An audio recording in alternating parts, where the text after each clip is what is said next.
सिर्फ 5 उपाय सर्दी जुखाम से लड़ने के लिए।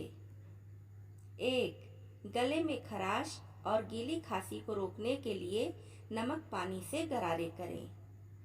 2. लंबी और पुरानी खांसी के लिए शहद को गर्म पानी में मिलाकर पिएं।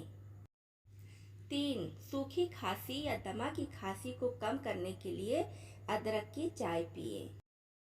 4. फेफड़ों और पाचन संबंधी समस्याओं के लिए अजवाइन की चाय पिएं।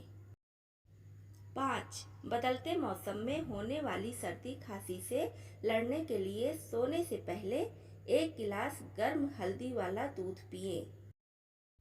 यह सारे टिप्स पुराने जमाने से चले आ रहे हैं। आपका क्या विचार है? कमेंट बॉक्स में लिखकर बताएं।